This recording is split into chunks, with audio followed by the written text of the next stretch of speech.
বাহ, এবছর ধান কিন্তু খুব ভালোই হয়েছে। ধান তো প্রতি বছরই আমাদের ভালোই হয়, কিন্তু বিক্রি করতে গেলে তো সেরকম টাকা পাইনি, এটাই সমস্যা। অথচ বাজারে চাল কিনতে গেলে চালের কত দাম।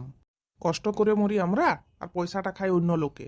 ধান ঝাড়ার পরে লাস্টে যখন ধান বিক্রি করে দেখি, ধানের থেকে খড়ের টাকাই বেশি পেয়েছি।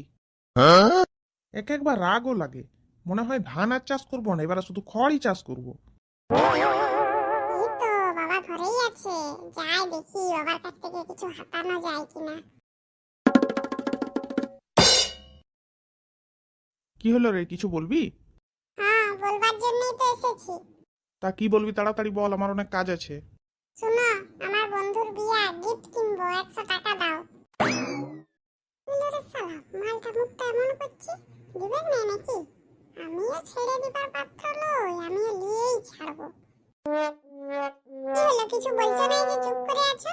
শুনতে পাচ্ছ না? আমার বন্ধুর বিয়া, 100 টাকা দাও, গিফট কিনবো। হ্যাঁ রে, তোর কত বয়স হলো? হ্যাঁ, ওটাও ভুলে গেছো? 17।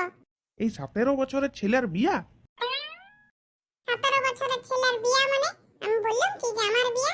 আমার বন্ধুর বিয়া। না, আমি সেটা ভাবছি নি। আমি ভাবছি তোর যদি 17 বছর হয়, তাহলে তোর বন্ধুরও তো ওই 17, 18, 19 এরকমই হবে, তার থেকে বেশি তো আর হবে না। এই বয়সের ছেলের বিয়া? ওর মন গেছে, ও করছে, সেটা ওর ব্যাপার। আমার তো আর কোনো মন মর্জি বলে কিছু নাই। তোমাদের কথায় আমার চলতে হয়, তাই আমি করছি নি। শুন, আমি তোকে ভালোই বলে দিচ্ছি, ওর বিয়ায় যাসও না। ওর বিয়াটা ইনলিগেল, ওর এখনো 21 বছর বয়স হয় নাই। এখনই থানা পুলিশ হয়ে যাবে, তখন তোকেও ধরে লি যাবে। বুঝে করবি, আমি আর ছাড়াতেও যাবো না।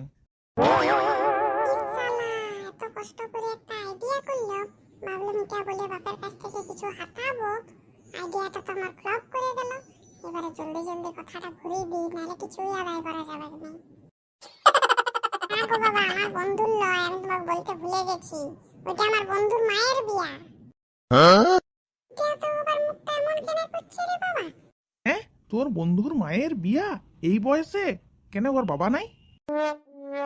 যখন বলছি আমার বন্ধুর বিয়া, তখন বলছে ওই বয়সের ছেলের বিয়া হয় নাই। যখন বলছি ওর মায়ের বিয়া, তখন বলছে এই বয়সে বিয়া। তাহলে কোন বয়সে বিয়া হয় তুমি একটু বলে দেবে। হ্যাঁ, মানে বলছি তোর ওই বন্ধুর বাবা নাই? এনে নাই, আছে বই কি। জল জ্যান্ত সুস্থ শরীরে, সুস্থ মস্তিষ্কে ওদের ঘরের দাওয়ায় বসে আছে। তাইলে তোর ওই বন্ধুর মা আবার বিয়া করছে যে? শোনো, আজকালকার যা দিনকাল পড়েছে, যা জিনিসপত্রের দাম, ভালোভাবে সংসারটা চালানো একটা বাপের কম্ম লয়, তার জন্য দুটো বাপের দরকার। ওর বাপ বুদ্ধিমান, বুঝেছে, তাই চুপ করে বসে আছে। হ্যাঁ রে, তাহলে তোর বন্ধু কোন বাবাটার কাছে থাকবে? কোন বাবাটার কাছে আবার? দুটো বাবার কাছেই থাকবে। এই বাবাটার কাছে কিছুদিন, ওই বাবাটার কাছে কিছুদিন। যেটার সাথে বিয়ে হচ্ছে সেটা তো এখন নতুন, তাই নতুনটাকে এখন একটু বেশি ভালো লাগবে, তাই ওর কাছে একটু বেশি দিনই থাকবে। ও, এবারে হয়েছে সব শোনা। তুমি অত শুনে যে কি করবে জানেনি বাবা। তাড়াতাড়ি নাও, পয়সাটা দাও দেখি। শুন, তোর বন্ধুর মায়ের তো বুড়া বয়সে বিয়া হচ্ছে, এখন আর অত গিফট টিফটের দরকার নাই। তোর মা নাড়ু করেছে, দুটো নাড়ু নিয়ে চলে যা, মিষ্টি মুখ করে দিয়ে আসবি। আগে বললেই তো পারতে যে দিবে নেই বলে, শুধু শুধু এতগুলা কথা বলাই আমার বেকার হলো। ধুর।